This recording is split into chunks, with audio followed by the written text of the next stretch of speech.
아침 햇살 121. 북한이 미국을 대하는 태도의 성격 두 번째. 4. 얄미울 정도로 이기적. 북한은 미국을 상대로 얄미울 만큼 자신에게 유리한 건 모두 얻어갑니다. 곶감을 하나씩 빼먹다 결국 혼자 다 먹어버리는 것처럼 이기적이라고 할 정도입니다. 북한은 자신은 손해보는 것 없이 일석삼조, 일석오조를 얻는 외교를 합니다. 반면 미국은 항상 대북 정책을 실패했다는 평가를 듣습니다. 도널드 트럼프 전 미국 대통령은 버락 오바마 전 미국 대통령의 전략적 인내 정책이 실패했다고 말하고, 존 볼턴 전 백악관 국가안보보좌관은 트럼프를 향해 실패할 운명이었다고 비난합니다. 트럼프가 북미 정상회담을 했을 때에도 미국 내에선 비판 목소리가 일었습니다. 미국 여론이 자기들은 북한과 마주 앉았다 하면 매번 뺏기기만 하고 이익을 얻는 건 결국 북한이라고 인정하기 때문에 나오는 현상입니다. 실례로 지난 북미 정상회담을 살펴볼까요? 미국은 북미 정상회담에서 무엇을 얻었을까요? 볼턴 전 보좌관은 북한과의 교섭에서 미국이 얻은 것은 아무것도 없다, 오히려 많이 잃었다 라고 평가했습니다. 북미 정상회담을 했지만 한미연합훈련만 축소되었을 뿐 북한이 핵, 미사일 개발에 성공할 기회를 줬다는 것입니다. 같은 맥락에서 매티스 전 미국 국방장관은 우리가 하는 것은 미국을 파괴하는 방법을 실제로 보여주는 것이라고 말했습니다. 북미 회담을 했더니 미국이 파괴되는 결과를 낳았다는 것입니다. 미국이 얻은 게 없다면 북한은 어떨까요? 지금 다시 생각하면 북한은 엄청난 성과를 얻어갔습니다. 여기선 5가지를 꼽아보려 합니다. 북한이 얻은 첫째 성과는 바로 북중 관계를 개선했다는 것입니다. 현재 북한과 중국은 매우 돈독한 관계를 유지하고 있습니다. 하지만 2017년까지 북중 관계는 무척 냉랭했습니다. 애초 중국은 북한의 핵 보유를 상당히 견제했습니다. 중국은 북한 핵무기가 자신의 안보를 크게 위협할 것이라며 경계했고, 그 결과 미국에 동조해 대북 제재에 적극 나서기도 했습니다. 북한과 중국은 같은 사회주의 나라이기 때문에 당연히 같은 편이라고 생각하기 쉽지만 국제관계가 그렇게 간단하지만은 않습니다. 과거 소련도 중국이 핵무기를 개발할 때 반대한 바 있습니다. 중국과 소련의 갈등이 어찌나 심했는지 마오쩌둥이 미국보다 소련이 더 싫다라고 말했다는 이야기가 있을 정도입니다. 소련은 이미 핵무기를 개발해 강대국의 반열에 올랐는데 중국이 핵 개발을 해 자신과 동등한 지위로 올라서길 바라지 않았던 것입니다. 2015년에는 북한의 모란봉 악단이 중국을 방문했으나 공연 몇 시간을 앞두고 돌연 귀국하는 사건이 일어났습니다. 언론 보도에 따르면 중국이 핵과 미사일이 등장하는 공연 장면을 수정하라고 요구했다고 합니다. 이에 현송월 당시 모란봉 악단 당장이 토시 하나도 고칠 수 없다 라고 거부하면서 전격 귀국했다는 것입니다. 그만큼 당시 북중 관계는 정말 심각한 상황이었습니다. 중국은 북중 국경지대에 각종 미사일을 배치하는가 하면 2017년 4월 25일 북한이 조선인민군 창건 기념일을 맞아 군사행동을 할 수 있다고 하여 인민해방군 10만 명을 북중 국경지대에 배치하기도 했습니다. 많은 사람들이 도대체 이런 북중 갈등을 어떻게 해결할 수 있냐며 우려했습니다. 그런데 북한은 이런 북중 관계를 단번에 전변시켰습니다. 어떻게 한 것일까요? 2018년 3월 북한과 미국은 북미 정상회담 개최에 합의했습니다. 중국은 북미 정상회담 소식을 듣고 위기감을 느끼게 되었습니다. 만약 북한과 미국이 관계를 개선하면 중국이 고립될 수 있었습니다. 뉴욕타임스는 2018년 6월 10일 중국이 북미 정상회담에 초조해야 한다라며 중국은 미국이 통일된 한반도를 워싱턴의 동맹으로 삼기 위해 싱가포르 회담을 활용할 가능성을 우려한다 라고 보도했습니다. 미국이 북한과의 관계 개선에 나선 데에는 바로 이러한 목적도 있었습니다. 중국과 소련 관계를 이간질했던 것처럼 북한과 중국 관계를 이간질하려는 것입니다. 당시 중국은 미국과의 경제 갈등이 점차 고조되고 있었기 때문에 북미 정상회담 소식에 고립감, 위기감을 느꼈을 것입니다. 그런데 이때 북한이 북중 정상회담을 전격 추진했습니다. 중국은 북중 정상회담을 쌍수 들고 환영하며 아무 조건 없이 즉각 정상회담 개최에 합의했습니다. 북중 정상회담은 시종일관 화기애애하게 진행됐으며 북중 사이엔 갈등 없이 서로 힘을 합치자는 이야기로만 채워졌습니다. 중국은 김정은 국무위원장에게 황제급 의전을 선보였으며 엄청난 선물 공세를 폈습니다. 중국은 북중 관계를 깨트리게 될까봐 북한의 핵 문제를 꺼낼 수 없었습니다. 자연스럽게 중국은 북한의 핵 보유를 인정해줘야 하는 상황이 된 것입니다. 이렇게 북한은 격렬하게 대립하던 북중 관계를 일거에 전환하는데 성공했습니다. 마치 신의 경지에 이른 듯한 절묘한 외교였습니다. 많은 사람들이 북한의 가장 중요한 외교 상대는 미국일 거라고 생각하지만 그건 오산입니다.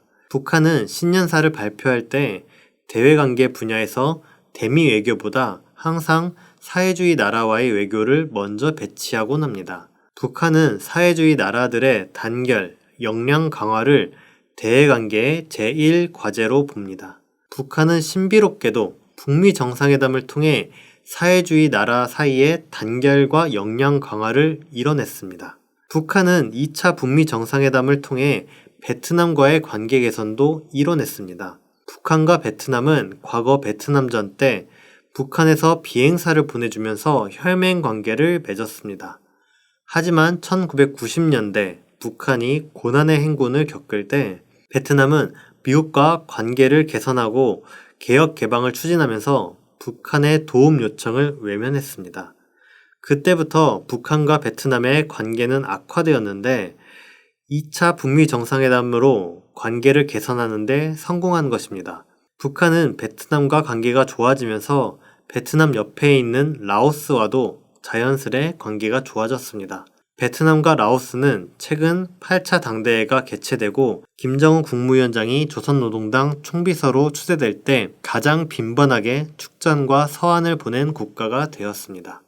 북한이 얻은 둘째 성과는 미국의 파괴를 안겨준 것입니다. 북한은 미국을 주적으로 바라봅니다. 그렇기 때문에 북한 입장에서 미국을 약화시키는 것은 큰 성과입니다. 미국은 북미 정상회담 후 한미연합훈련을 제대로 진행하지 못했습니다. 북한은 자기 앞바다에서 자신들을 대상으로 전쟁 연습이 대대적으로 벌어지고 있었는데 이를 중단시키는데 성공했습니다. 이 한미연합훈련 중단을 두고 매티스 전 국방장관은 우리가 하는 것은 미국을 파괴하는 방법을 실제로 보여주는 것이라고 비난했습니다.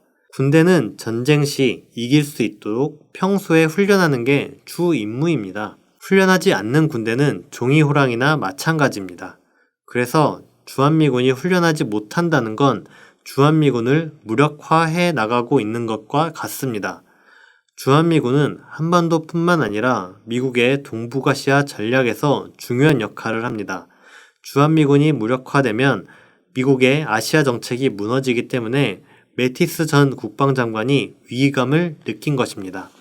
바이든 정권은 대선 캠프 시절 한미연합훈련을 축소하는 건 어떤 대가도 얻지 못한 양보라고 트럼프를 비난한 바 있습니다. 그러나 바이든 자신도 대통령에 취임한 후 한미연합훈련을 하면서도 기동훈련을 하지 않는 등 계속 북한 눈치를 봤습니다. 이렇게 미국은 파괴되고 있는 것입니다. 미국이 북한을 상대로 힘을 쓰지 못하자 전 세계에서 미국의 위상이 추락해 갔습니다. 세계 곳곳에서 미국을 상대로 강경정책을 쓰는 나라가 늘어났습니다. 오늘날 중국은 미국과 경제전쟁을 하지만 과거에는 상황이 좀 달랐습니다. 2017년 중국은 미국이 무역 불균형을 해소해야 한다고 주장하자 금융시장 개방, 쇠고기 수입 규제 완화, 미국산 쌀 수입 등의 조치를 하겠다는 100일 계획을 채택해 미국에 대폭 양보하기도 했습니다. 그러나 지금 중국은 미국의 공세에 물러섬 없이 맞서 강공책을 쓰고 있습니다. 미국은 중국에 여러 제재를 한다지만 소리만 요란할 뿐 중국을 제압하지 못하고 있습니다. 터키도 미국에 맞서게 된 대표적인 나라입니다. 터키는 친미 국가였습니다. 그러나 최근 몇 년간 터키는 미국의 무기 강매를 거부하고 러시아 무기를 수입하기로 하는 등 국익 외교를 펴고 있습니다. 가격도 싸고 성능도 더 좋으며 기술 이전까지 해주기로 했으니 미국 무기보다는 러시아 무기를 사는 게 국익에 부합한다는 것입니다. 미국은 경제 제재까지 하며 압박하지만 터키를 굴복시키지 못하고 있습니다. 레제프 타이이프 에르도안 터키 대통령은 이것이 무슨 동맹인가? 이번 결정은 우리 주권에 대한 명백한 공격이라고 미국을 비난하며 제재에 맞섰습니다. 이렇듯 미국의 강경한 태도를 보이는 나라들이 우후죽순으로 생겨나고 이 흐름에 미국이 밀려나고 있습니다. 미국이 안팎으로 파괴되고 있는 것입니다. 셋째, 북한은 북미 정상회담을 통해 일본을 공격하는 데 성공했습니다. 2018년부터 국제 외교는 북한을 중심으로 돌아갔습니다. 특히 북한과의 정상회담은 전 세계의 이목을 끌었습니다. 한국을 비롯해 중국, 미국, 러시아 같은 중요 국가들이 모두 북한과 정상회담을 했습니다. 일본도 북한과 정상회담을 하길 무척 간절히 바랬습니다. 북한과 정상회담을 해서 국제사회에서 위상을 높이고 싶었던 것입니다. 아베 신조 전 일본 총리는 물론 아베의 뒤를 이은 스가 요시히데 총리는 지금도 북한의 정상회담을 열자고 간청합니다. 하지만 북한은 일본을 철저히 외면했습니다. 북한은 2018년 5월 풍계리 핵실험장을 폭파하면서 한국, 미국, 중국, 러시아, 영국 언론사를 초청하면서도 일본은 쏙 빼놨습니다. 도쿄신문은 북한의 비핵화와 관련된 주변 6개국 중 정상이 김정은 국무위원장과 만나지 못한 나라는 일본뿐이라며 동아시아에서 일본의 영향력이 현격히 떨어지고 있음을 지적했습니다. 일본 내에서도 동북아시아에서 일본만 내버려진 것 아닌가? 아베 총리만 모기장 밖에 있다 라며 일본 패싱을 우려하는 목소리가 나오고 있습니다. 일본은 북한이 자신들을 상대하지 않자 미국의 북미 정상회담에서 일본인 납북 문제를 이야기를 좀 해달라고 사정했습니다. 일본은 2차 북미 정상회담을 앞두고 남북미가 스톡홀름에서 실무 협상을 하자 북핵 대표를 급파해 협상에 끼어보려 했습니다. 하지만 이런 눈물겨운 노력에도 일본은 철저히 무시당했습니다. 그렇게 국제사회에서 일본의 입지는 형편없이 쪼그라들었습니다. 넷째로 한국에서 극단적 반북 세력의 입지가 완전히 축소됐습니다. 한국 사회를 지배해온 친미, 친일, 보수 적폐가 기득권을 누리는 핵심 수단은 반북 대결 책동이었습니다. 극단적 반북 세력은 우리는 분단 국가고 북한이라는 적이 있기 때문에 북한과 맞서야 한다는 반북 이데올로기를 폈습니다. 이 반북 이데올로기로 5.18 광주 학살을 저질렀고 칼기 폭파 사건을 이용해 노태우 군사독재 세력이 재집권하는 데 성공했습니다. 북한 입장에서는 극단적 반북 세력의 힘이 세면 남북 대결이 조장되어 긴장이 고조됩니다. 극단적 반북 세력의 힘이 줄어들면 남북 관계를 개선해 나가는데 유리한 환경이 만들어집니다. 그래서 한국의 극단적 반북 세력의 입지를 축소시키는 건 의의 있는 성과라고 할 수 있습니다. 북미 정상회담은 이런 친미 친일 보수 적폐에게 심각한 타격을 안겨주었습니다. 북미 정상회담으로 한반도에는 남북 대결이 아니라 평화, 번영, 통일의 담론이 대세를 이뤘습니다. 그러자 친미 친일 적폐 세력은 2018년 지방선거, 2020년 총선에서 모두 참패를 면치 못했습니다. 그러자 적폐 세력은 북미 회담에 경기를 일으키게 되었습니다. 주호영 국민의힘 원내대표는 2018년 1차 북미 정상회담이 지방선거에 영향을 미치기 위한 것이었다며 이런 게 부푼 공작이라고 억지를 부렸습니다. 2019년 11월엔 나경원 전 의원이 미국에 달려가 내년 국회의원 선거 전 북미 정상회담이 개최되면 한반도 안보에 도움이 되지 않고 정상회담의 취지도 왜곡될 수 있다 라며 북미 정상회담을 열지 말아달라고 애원했습니다. 그만큼 북미 정상회담의 파괴력이 컸던 것입니다. 다섯째로 북한은 자신들이 말하는 전략국가라는 것을 현실에서 과시했습니다. 북한은 자신이 전략국가의 지위에 올라섰다고 주장합니다. 전략국가란 전 세계적으로 큰 영향을 미치는 나라라는 뜻으로 쉽게 말해 세계 정세를 쥐락펴락하는 위치에 올랐다는 말입니다. 실제로 북미 정상회담은 그야말로 온 세계의 관심을 집중시켰습니다. 그리고 북한은 북미 정상회담에서 미국과 대등한 위치임을 과시했습니다. 트럼프는 2018년 1차 북미 정상회담에서 김정은 국무위원장에게 오늘 함께할 수 있어서 굉장히 영광이라고 말하는 등 시종일관 저자세를 보였습니다. 낸시 펠로시 당시 미 하원 민주당 원내대표는 북미 정상회담을 보고 북한을 미국 수준으로 격상시켰다라고 지적했습니다. 회담을 주도한 것도 북한입니다. 애초 미국은 1차 북미 정상회담을 앞두고 완전하고 검증 가능하며 돌이킬 수 없는 핵 폐기, 이른바 CVID를 주장해왔습니다. 그러나 실제로 북미 공동성명에는 북한이 주장한 북미관계 개선, 평화체제 구축이 담겼습니다.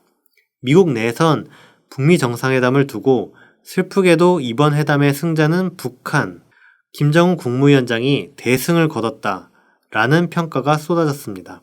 북한이 북미 대결을 주도하자 미국은 갈피를 잡지 못하고 내분이 일어났습니다.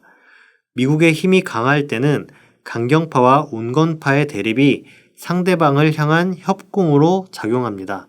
강경파는 밀어붙이는 식이면 온건파는 합리적인 척하며 상대를 제압하려 드는 식입니다. 그런데 미국이 질 때는 심각한 내분으로 비화합니다. 지금 미국에선 북한을 상대로 강경책을 써야 할지 온건책을 써야 할지 의견이 분분합니다. 민주당 안에서도 제각기 의견이 다르며 공화당 안에서도 마찬가지입니다. 미국은 어떻게 해야 북한을 제대로 대할 수 있을지 대책을 내지 못합니다.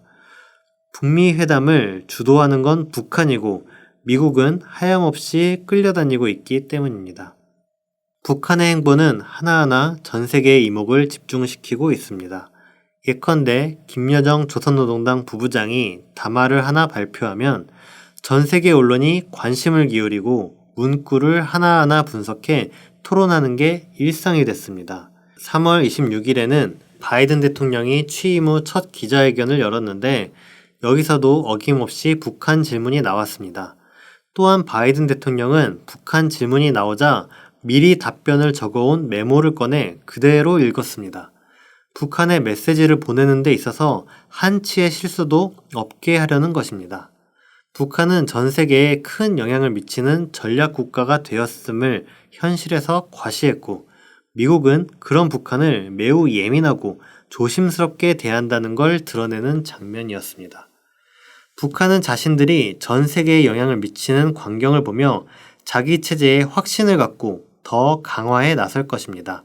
아마도 북한은 국민에게 긍지와 자부심을 안겨주는 엄청난 선전을 했을 것입니다. 북한의 위상 변화는 북한 국민 사이에서 자신감이 커지고 단결을 강화하는 역할을 했을 것으로 보입니다. 북한은 이렇게 북미 정상회담 하나를 통해 5가지를 넘는 이익을 챙겼습니다. 사실 보통 나라들은 정상회담 한 번에 한 가지 효과를 얻었다고 해도 충분히 훌륭한 성과를 거뒀다고 평가하곤 합니다.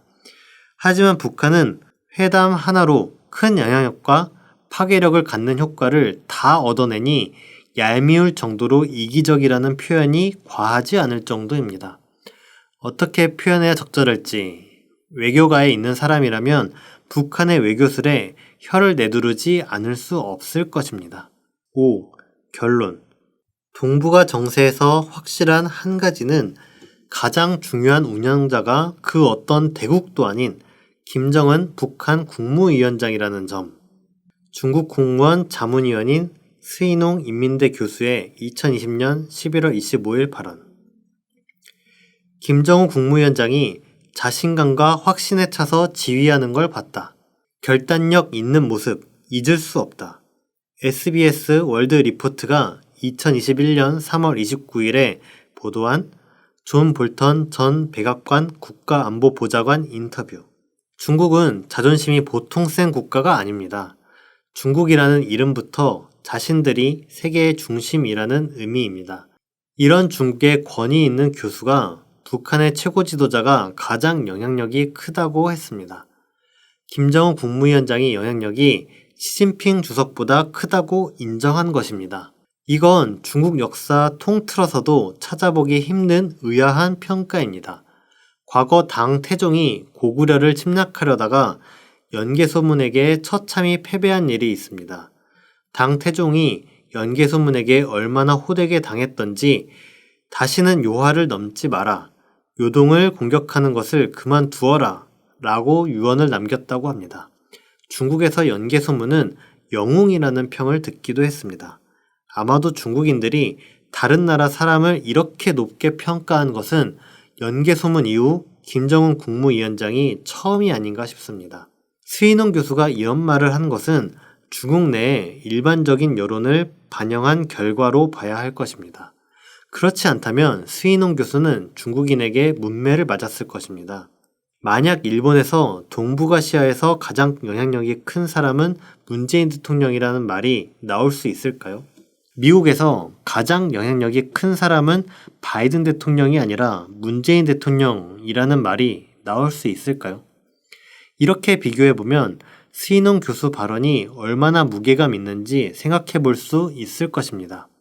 또한 지금 전 세계에서 북한과 가장 적대적인 세력, 북한의 가장 반대편에 있는 사람은 볼턴이라고 할 수 있습니다. 볼턴은 북한을 악의적으로 대합니다. 그런데 이런 볼턴도 북한의 지도자를 극찬했습니다.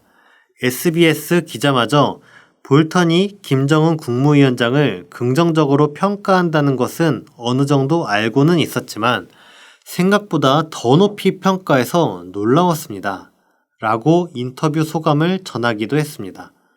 진짜 명장은 적에게도 높은 평가를 받는 경우가 있습니다. 악랄한 일본군도 이순신 장군의 이름 앞에서는 벌벌 떨곤 했습니다. 이렇듯 명장 앞에서는 비록 적이라 할지라도 인정할 수밖에 없고 머리를 숙이게 되는 것입니다.